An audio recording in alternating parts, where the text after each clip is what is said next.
साथियों, भारत में दो पक्ष है, एक यूपीए, एक एनडीए।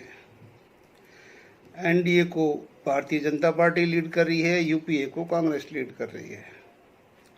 दोनों का मोटो क्या है? अंदरूनी, बाहर का छोड़िए। एक कहता है जनता को तुम्हें जीने नहीं दूंगा, एनडीए। यूपीए कहता है मैं तुम्हें मरने नहीं दूंगा।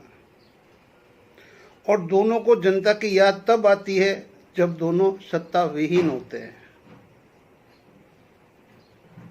भारत की जनता बोलती है आप लोग चिंता मत कीजिए, हम कभी अपने दिमाग का इस्तेमाल नहीं करेंगे, आप लोग बस हमें सपने दिखाते रहिए। जो अच्छा सपना दिखाएगा, वक्त पे 4 पैसे हम तक पहुंचा देगा, खरीद सकता है, तो हम बिकने के लिए तैयार हैं। हमें न अपने भविष्य की चिंता है, न अपने बच्चों के भविष्य की चिंता है, न इस देश की चिंता है। अपने विवेक से हम कोई काम नहीं करेंगे। अतः एक आपको जीने नहीं देगा, दूसरा आपको मरने नहीं देगा। आपका नसीब आपके साथ में है। वक्त से पहले किस्मत से ज़्यादा न मिला है, न मिलेगा। जय हिंद, जय भारत। साथियों, जय हिंद, जय भारत, वंदे मातरम। अभी आपने आगे देखा कि मैंने बताया कि राजनीतिक मंशा क्या होती है, और ये गलत नहीं है। उनकी यही मंशा है कि एक आपको जीने नहीं देगा, एक आपको मरने नहीं देगा, और वोट आपके चाहिए उनको। आपकी याद तभी आती है जब वो सत्ता विहीन होते हैं। सत्ता में होते हुए वो सारे दांव पेच खेल के उनको रहता कि हम दोबारा जीत ही जाएंगे। लेकिन जब वो सत्ता से परे हो जाते हैं तो फिर वो इतने प्यासे हो जाते हैं कि हर तरह से वो भी सत्ता पाना ही चाहते हैं। हम पूर्व सैनिक कई सालों तक जनरल सतवीर साहब के पीछे चले। कांग्रेस की सरकार थी। ये बात मैं पहले क्यों कह रहा हूँ कि ये मैं अभी 11 मार्च की जो रैली होने वाली है उसके संबंध में मैं आपसे बात कर रहा हूँ, पे कमीशन के संबंध में बात कर रहा हूँ, और आपकी ताकत के संबंध में मैं बात कर रहा हूँ, जो कि JCUOR की है। राजनीतिक पार्टियां जानती है कि भारत देश का सैनिक और सशस्त्र बल वाले चाहे उसकी सरकार बना दे।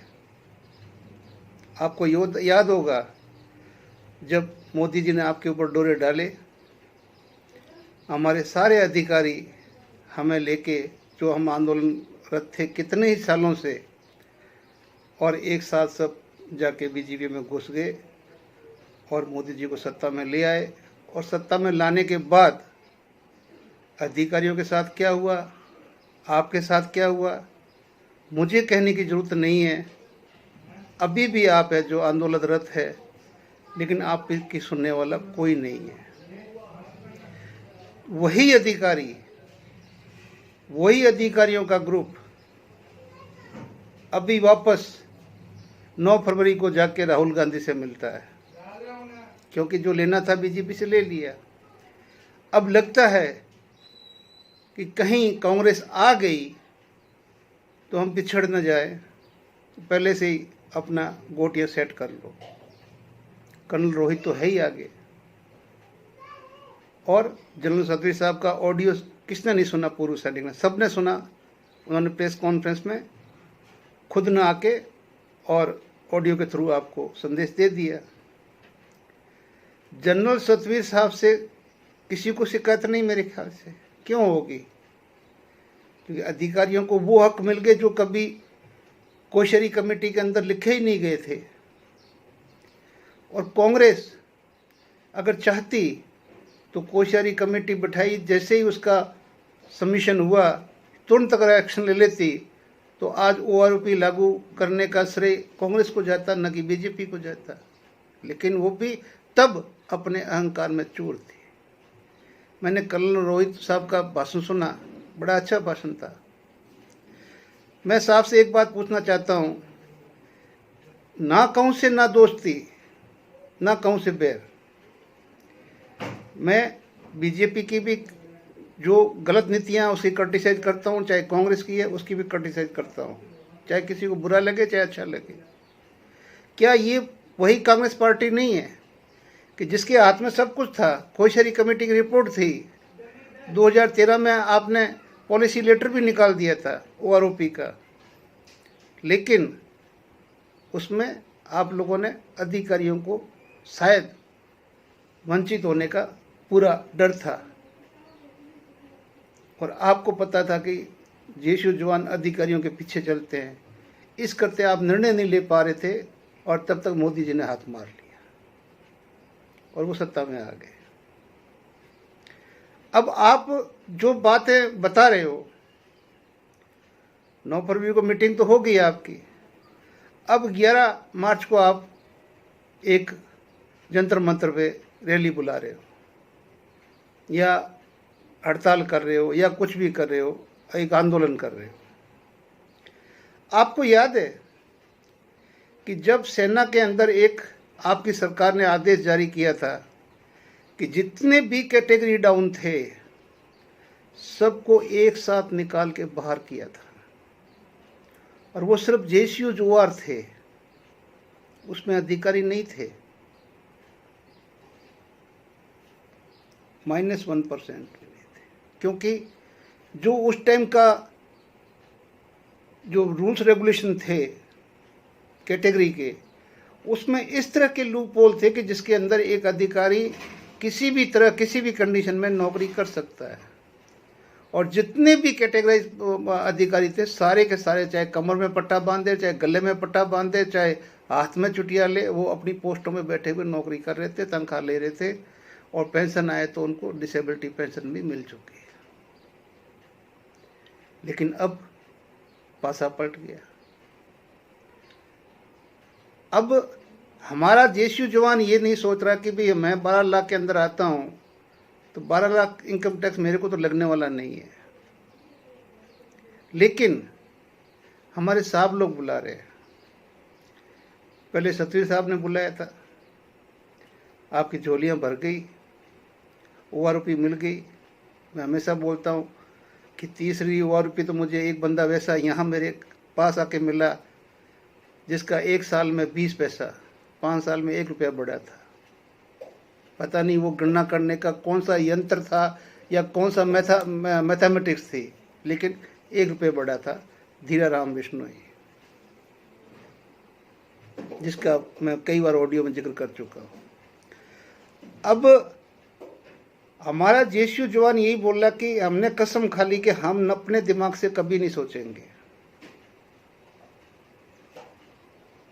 तब जब हमें पूरों कोई जो जितने भी उस टाइम के कैटेगरी डाउन थे सब बाहर आके कोर्ट में गए, सुप्रीम कोर्ट के फैसले के बाद में वापस सबको लेना पड़ा, और सब वापस गए, अपनी अपनी नौकरी करके आए, और अपना डिसेबिलिटी एलिमेंट भी लेके आए।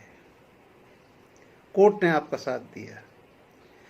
आप कभी ये नहीं सोचेंगे कि जब पार्टी को पता है, राजनीतिक पार्टियां जानती है कि सैनिकों की बहुत बड़ी ताकत है, लेकिन आप लोग अपनी ताकत कभी पहचान नहीं पाओगे, न पहचानते हो, न पहचानना चाहते हो। आपको कोई जागरूक कर भी रहा है तो दुश्मन की तरह लग रहा है कि ये साला बकवास कर रहा है, वीडियो से पैसे कमाना चाहता है। बाढ़ में गए पैसे, बात सही बोल रहे हैं, अच्छी लगे तो सुनो, न लगे तो मत सुनो, वीडियो बंद कर दो। लेकिन जब तक नहीं जगोगे तब तक ऐसे ही लुटोगे। अब एक बार फिर आपके कंधे का यूज पहले बीजेपी ने ले लिया, अभी कांग्रेस लेगी, और आप कंधा दोगे, आप कांग्रेस की सरकार बनाओगे, और बनने का बाद बीजेपी ने आपको बहुत कुछ दे दिया, आप कांग्रेस भी दे देगी। आपका मूल्य तभी है उस पार्टी के लिए जो पार्टी सत्ता से बाहर है। सत्ता में आने के बाद में किसी पार्टी के लिए जनता का कोई औचित्य नहीं है, कोई औचित्य नहीं है। इतनी बात अगर आप नहीं सीख पाए अभी तक, तो आपकी OROP कितने सालों से पेंडिंग थी, क्यों नहीं मिली? और अगर 13-14 के अंदर सैनिकों को अगर मोदी जी अगर अपने हाथ में नहीं लेते तो क्या उनकी सरकार बन पाती? कभी नहीं, कभी नहीं। और फिर वो सैनिक 2-2 साल तक जंतर मंतर पे बैठे रहे, 200 मीटर वही मोदी जी चल के आपको मिलना तो दूर, आपकी शक्ल देखने के लिए तैयार नहीं थे। जो जाके सरहदों पे लड्डू पेड़े बांट आते और खुद भी मुंह मीठा कराते, वो सैनिकों को एक मीडिया, इलेक्ट्रॉनिक या ये मीडिया, प्रिंट मीडिया, उस तक को आप तक नहीं आने दिया। आपके 2 साल का इतना बड़ा आंदोलन आपके पूर्व सैनिकों को पता नहीं है। हाँ, जो आंदोलन में शामिल थे उनको पता है, लेकिन जो आपकी संख्या है वो 35 लाख से ज़्यादा है। तो 5-4 लाख को छोड़ दे तो बाकी 30 लाख को पता नहीं, जो दूर से दूर जगहों पे बैठे हुए हैं, उनको पता ही नहीं है कि हाँ, हमारे लोगों ने इतना बड़ा आंदोलन किया था और सरकार ने उनको इस तरह से अनदेखा किया। आज भी कर रही है। मैं एक एग्जांपल देता हूँ। मैंने कई आपके ये वो सबमिशन देखे हैं। आज अधिकारी बोलते हैं कि पहले सेकंड लेफ्टिनेंट को हटाया, क्यों? कि ऑनरी में जेसीयू सीधा लेफ्टिनेंट बन जाता है, थोड़ी सी अच्छा नहीं लगता है, हटा दो भाई सेकंड लेफ्टिनेंट। अभी लेफ्टिनेंट भी खटक रहा है कि इसको लेफ्टिनेंट बना देते हैं, कैप्टन बना देते हैं। तो बोल दिया हमारा डायरेक्ट एंट्री कैप्टन से ही होना चाहिए, और होगा। और सबसे बड़ी बात, आपका टाइम स्केल 13 साल का लेफ्टिनेंट कर्नल से ही जाता है। कैप्टन से कोई आपका पेंशन जाता ही नहीं है। तो ओआरओपी 3, 4 और 5 के अंदर की टेबलें आज भी देखोगे तो ऑनरी लेफ्टिनेंट और कैप्टन की टेबल अलग आती थी, जिसको कि मैं आज भी दिवंगत पूज्य हमारे सर्वश्रेष्ठ, बहुत ही बहादुर, मैं क्या बताऊं उनकी, लेकिन जनरल रावत साहब ने ये फैसला दिया, हामी भरी, तो सरकार ने नए रिक्रूट लेफ्टिनेंट कैप्टन के साथ में 34 साल के जेसीयू के लेफ्टिनेंट की पेंशन कर दी। आप देख सकते हैं पहले की पेंशन, देखिए ओआरओपी 3 में, 4 में, 5 में नए लेफ्टिनेंट कैप्टन की क्या होती थी, और पुराने लेफ्टिनेंट कैप्टन जो ऑनरी वाले भी होते थे उनकी क्या होती थी। और उस रेशियो से अगर आज हो तो आज उनकी पेमेंट कितनी होनी चाहिए। लेकिन जैसे हम ऑनरी के नाम लेते हैं तो हमारे जेसीयू जवान भाई सोचते हैं कि साले ये ऑनरी वाले क्यों चिल्ला रहे हैं। बात चिल्लाने की नहीं है। जब हम हक के लिए आपके साथ खड़े हैं, जेसीयू बन के, अधिकारी बन के नहीं, अधिकारी बन के खड़े होते तो हमें तनख्वाह तो अधिकारियों की मिल रही है, हमें एमएसपी अधिकारियों की मिल रही है, तो हमें भी अधिकारियों के साथ खड़ा होना चाहिए, अगर आप ऐसा कहते हो तो। लेकिन नहीं, हमारा जन्म कहाँ हुआ है, हम अपने जन्मदाता के साथ में खड़े हैं, चाहे वो किसी भी रैंक में, हमारी बड़े घटे कुछ भी हो, लेकिन जो जस्टिस है वो जस्टिस है, न्याय न्याय है। किसी भी जगह मैंने किसी के उसके अंदर नहीं देखा, मैंने सभी का पढ़ा है। इस पॉइंट पे कोई नहीं कहा कि भाई जब तीसरे, चौथे, 5वें तक ऑनरी जो ऑफिसर, जो हमारे ऑनरी ऑफिसर थे जितने भी, उनकी टेबल अलग थी, तो जनरल रावत साहब ने 15 के अंदर बिल्कुल ही रिक्रूट लेफ्टिनेंट और कैप्टन के साथ में हमारी तनख्वाह कर दी। आज डी ग्रेड कौन हुए? आपके जेसीयू भाई हुए ना। वो पेंशन गए तब आपके जेसीयू में से ही गए ना, कौन से अफसर में से उनको विदाई दी गई थी? एक कार्ड दे देना, कैंटीन की सुविधा दे देना, या पैसा दे देना। और पैसा सब कुछ नहीं होता मेरे भाइयों, सब कुछ नहीं होता है।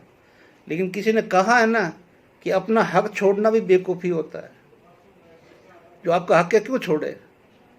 अतः मेरा आपसे हाथ जोड़ के निवेदन है कि अभी फिर दोबारा आपका कंधा इस्तेमाल होना वाला है, होना चाहिए या नहीं होना चाहिए, ये आपके विवेक पे डिपेंड करता है। मैं कुछ नहीं कहूँगा। मैंने एक बात कह दी कि आप सत्ता में तभी याद किए जाते हो जब अगले वाले सत्ता विहीन होते हैं। सत्ता के आने के बाद कोई आपको याद नहीं करता है। अब आपको क्या करना है क्या नहीं करना है वो आप सोचो, अपने हिसाब से निर्णय लो और आगे बढ़ो।